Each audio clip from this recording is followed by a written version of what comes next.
And they said, what do you mean beers are on you? I said, I don't know. I don't know how to say it. Do you want me to speak in Greek? I mean, I don't know. It's beers are on me. We should leave here. Let the paramedics take over. We should go. And they said, we got to go back to work. Mm. And I said, but we just saw somebody die. And the police chief overheard me, and he was incredulous. He says, Roland, if I gave everybody a break every time someone died, no one would cover the shifts. And I was like, wow. It is a hard job. And so through these experiences, long story short, I collected a lot of data, and those experiences helped me understand what types of data to collect. We collected millions of observations on everyday use of force that wasn't lethal. We collected thousands of observations on lethal force. And the key question, I alluded to it earlier in a bit of a joke, but the key question is not just this arbitrary, silly snapshots that some journalists, not named Barry, do a lot, which is black people are 13% of the population and they are 50% of the police shootings. I'm sorry about that, but I don't know what that has to do with the question. Right? And it was in this moment in 2016 that I realized people lose their minds when they don't like the result. Right? And so what my paper showed, you'll see tomorrow, like some of you, was that, yes, we saw some bias in the low-level uses of force, every day pushing up against cars and things like that. People seem to like that result. But we didn't find any racial bias in police shootings. Now, that was really surprising to me because I expected to see it. The little-known fact is I had 8 full-time RAs that it took to do this over nearly a year. When I found this surprising result, I hired 8 fresh ones and redid it to make sure. They came up with the same exact answer, and I thought it was robust. And then I went to go give it, and my God, all hell broke loose. Tell us about that. What was the... Oh, I mean, well, your former paper published a thing, published a report about it, and it was a 104-page dense academic economics paper with a 150-page appendix, okay? It was posted for 4 minutes when I got my first email. This is full of shit. Doesn't make any sense. And I wrote back, how'd you read it that fast? That's amazing. You are a genius. People lost their minds. I mean, it was like colleagues of mine were going, well, I don't believe these results. He's using regressions. I'm like, well, what the hell else we been using? I mean, we've been using them for ever. That's what you use. And I had colleagues take me to the side and say, don't publish this. You'll ruin your career. I said, what are you talking about? I said, what's wrong with it? Do you believe the first part? Yes. Do you believe the second part? Well, the issue is they just don't fit together. We like the first one, but you should publish the second one another time. I said, let me ask this. If the second part about the police shootings, this is a literal conversation. I said to them, if the second part showed bias, do you think I should publish it then? And they said, yeah, then it would make sense. And I said, I guarantee you I'll publish it. We'll see what happens.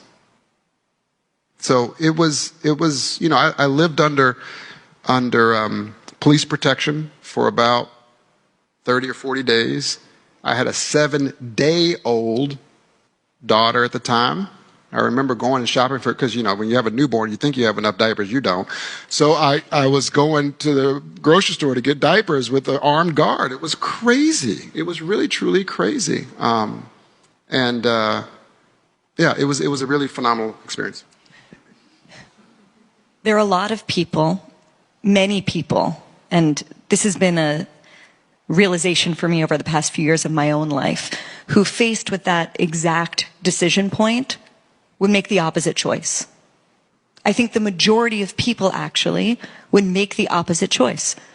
They would think I'm going to preserve my career, my professional status, my prestige. You were you were a golden boy at that point. I'm going to preserve my popularity, my ability to get along with my colleagues, someone nice to sit next to me in the cafeteria. Like, every incentive, to use an economics term, would be pushing you to make that choice. What is it inside of you? What can everyone here learn about what allowed you to make the opposite choice? To make the choice that would force you to suffer all of the consequences you would come to suffer. Some a direct result and some adjacent to it. I don't covet what they covet. And I tell my undergraduates every year in the final lecture of my undergraduate classes, each one of them,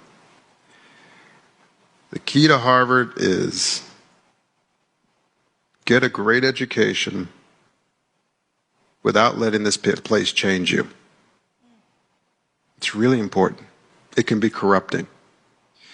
So not every incentive was pushing in that direction, because every day I have to look myself in the mirror and say, what are you here for? What did you leave behind?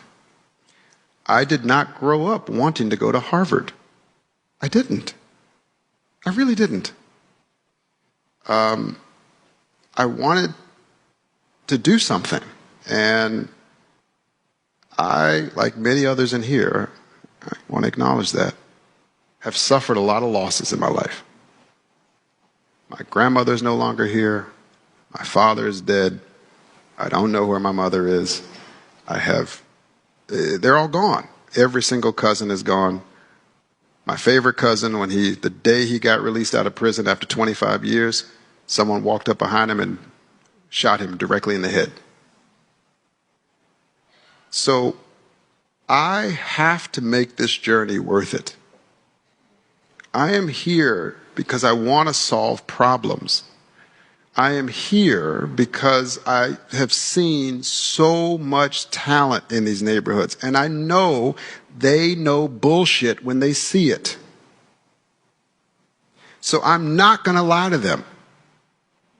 I wouldn't be able to show my face in these places if I told lies to them, like, oh, I heard this result from you. The thing about it is, if you do a result, what has happened with the actual police departments is that because they actually believe the results and they're willing to reform on the lower level uses of force because someone told the truth about the others. And, it's the importance of being thought of someone, of being an actual truth teller, is so, so very important. Maybe not in the moment. But I didn't go to Harvard to have Chardonnay at 10:30 in the morning. I just don't want it. It's not my thing. And it's okay if it's someone else's thing. It's just not my thing. I went there to make a difference. Truly, I know that sounds naive to many of you. But as I tell my students, remember when you came to Harvard, you had lofty dreams of changing the world. It wasn't downside risk protection. Right? Everybody I know who I've seen walk through those ivy doors rocks the boat until they get in the boat, and then they say, steady now. I rocked the boat until I got in the boat, and I said, let's see how fast we can go. And I've fallen out the boat, got run over by the boat. It is what it is. But you got to be for something. Right? And so I actually don't understand those other people. I don't know what they're maximizing. Let's talk about, yes.